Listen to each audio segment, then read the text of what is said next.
sunny roads near Birmingham, the rich and mighty dwell, great captains of our industry, financiers as well. Their houses, sleek and beautiful, their gardens crammed with flowers, platoons of gardeners toil away for hours and hours and hours to make a perfect atmosphere where great men can relax. It's really not expensive when it comes off income tax. These mighty men need little rest, and from the break of day, they're on their toes and wide awake, impatient for the fray, eager to build new cinemas or give old ones away. This may explain why Birmingham just couldn't win the cup.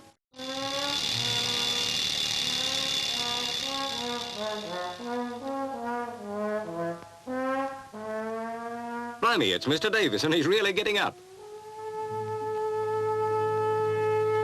What's on today? What work's to do? What new important deals to be arranged? What calls to make? How many hundred reels of film to shift from place to place to keep the folk of Britain continuously entertained?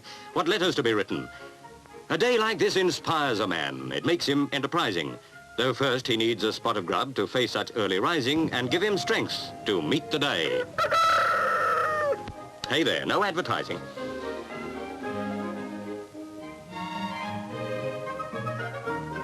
Man does not live by bread alone. He does his best he can to earn the little extra that will buy a pot of jam. And so, while Mrs. Davis starts to put the house to rights, her husband is disposing of the last remaining bites and girding on his armor for the battle of the day, for men must work and women weep. Or so the poets say. Outside his door, the chauffeur waits to take him into town, for a man of good position mustn't let the neighbors down.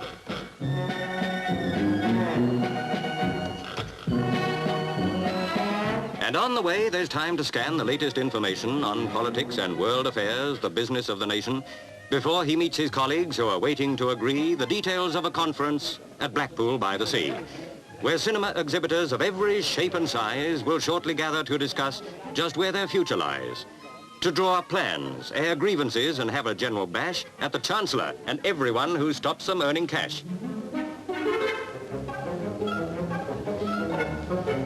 Preparing such a conference is not a piece of cake, for whatever preparations the committee tries to make will be all wrong for somebody, as sure as eggs is eggs. And on the day, some delegate will get up on his legs complaining that his hotel room's too big, too small, or else there's no one giving him a hotel room at all. But committee men are human when all is said and done, and no one sits on conference committees just for fun. Well, gentlemen, I think that concludes our business for this morning, except, of course, that you may have some questions to ask in respect of the final arrangements with regard to the Blackpool conference. Thank you. Well, Mr. Chairman, I've no questions to ask, but I think we should pass a vote of thanks or make some sort of presentation to those people who have not asked for a private bathroom in the hotels. Well, Mr. Chairman, we've had a very good meeting. I think it's time to adjourn for lunch, and perhaps you'd all kindly accompany me on this occasion.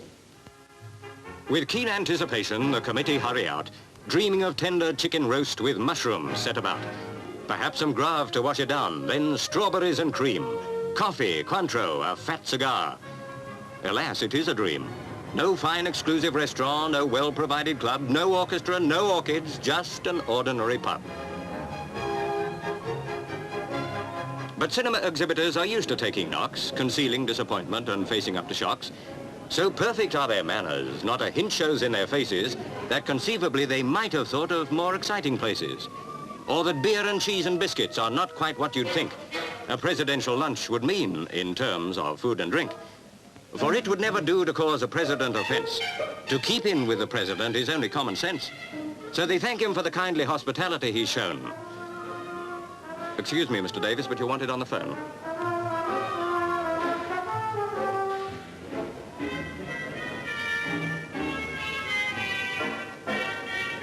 A very urgent message, or so it would appear.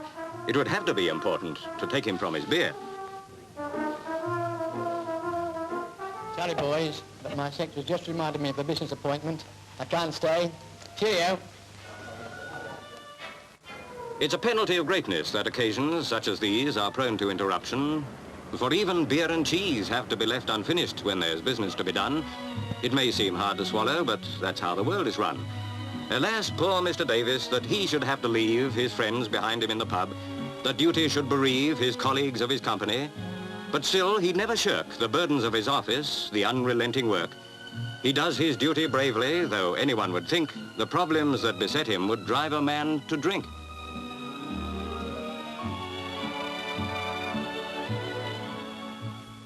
And now the time is coming when his headaches really start.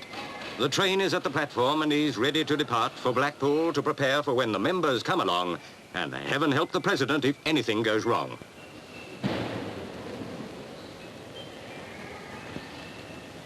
The president's away at last. The city's left behind and all its hurly-burlies out of sight and out of mind. Forgotten in the peace and quiet of Blackpool's sandy shore. But even here there's work to do. Hotel rooms by the score to be arranged for delegates with widely varied tastes. You know, of course, our president's a man who never wastes a penny without thinking. So, to save the taxi fare, he's humped his bags for 4 long miles. But now at last he's there. And Mr. David Quinlan has his staff drawn up to meet the man who's booked the lot from top floor back to bridal suite. He gives a friendly greeting to each and every one. Well, I don't know, Mr. Davis, but I'll see what can be done. The cream of Britain's culture is here for him to choose. The beach, the pier, the tower, and what has he to lose? There's everything to pick from, and he's not the only one, for Messrs. Scott and Adley are already having fun. A pennyworth of telescope has brought within their reach some nature study, doubtless, or some bird life on the beach. Ah, yes, of course. It's Mr. Jones collecting information on some conference procedure that needs careful preparation.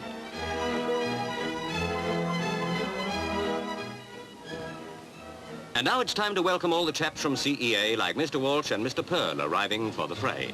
The Barbers, the Pagodas, and a gentleman whose name we dare not try pronouncing, but he's welcome just the same. And now, to sort the luggage, is every label clear?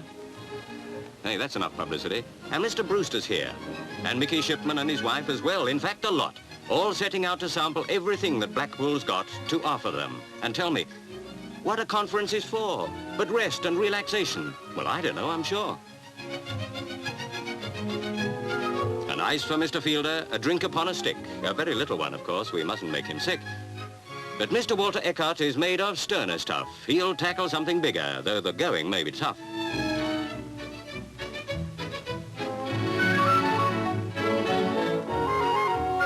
Here's Mrs. Howard Smith and husband, Mr. Ivor Fall. How's things at Richmond, Ivor? Oh, not too bad at all. Still at it? Well, he asked for it. There's quite a lot to clear. He should have tried a smaller one like Mr. Edwards here. Don't forget the Eckhart motto, always finish what you start. It's that what makes exhibitors a race of men apart. Don't believe us? Ask the president, or Mr. Arnold there, or Mr. Stan Van Gelderen. Go on, ask them if you dare.